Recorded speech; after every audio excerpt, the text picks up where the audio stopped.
एक जंगल में आम के पेड़ पर एक नीलकंठ रहता था। वो हमेशा खुश रहता था। दिन भर वो आम के मीठे मीठे फल खाता और पेड़ की हरी भरी डालियों में झूलते हुए गाना गाता था। एक दिन जंगल में सूखा पड़ गया। वहाँ के सारे पेड़ पौधे और तालाब सूख गए। जंगल के सब पशु पक्षी जंगल छोड़कर दूर किसी अन्य ठिकाने पर चले गए। लेकिन नीलकंठ ने अपना आम का पेड़ नहीं छोड़ा। वो सारा दिन सूखे पेड़ की डाली पर बैठा ईश्वर से प्रार्थना करता और दर्द भरे गाना गाता था। फल और पानी न मिलने के कारण नीलकंठ कमजोर और दुबला होने लगा था। एक दिन उस जंगल के रास्ते से सैनिकों का एक समूह गुजर रहा था, जहाँ एक भी जीव जानवर दिखाई नहीं दे रहा था। वहाँ सूखे आम के वृक्ष पर एक कमजोर नीलकंठ को करुण स्वर में गीत गाते देखा। सैनिकों ने नीलकंठ से पूछा, अरे नीलकंठ महाराज, इस उजड़े सूखे जंगल में तुम अकेले क्या कर रहे हो? भूख प्यास से तुम बेहाल दिखते हो। तुम्हारे सारे साथी पशु पक्षी अपना घर छोड़कर दूसरी जगह चले गए हैं। तुम भी चले जाओ, दूर किसी और पेड़ में अपनी जान बचाओ।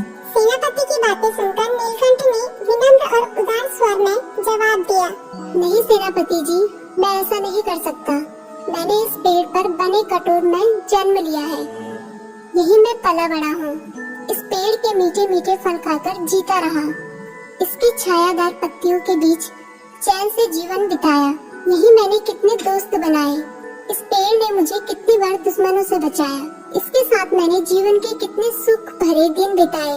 आज जब इस वृक्ष का बुरा वक्त आया है, तो मैं इसे कैसे त्याग दूं? जिसके साथ सुख भरे दिन बिताए, उसके साथ अब दुख के दिन भी बांटूंगा।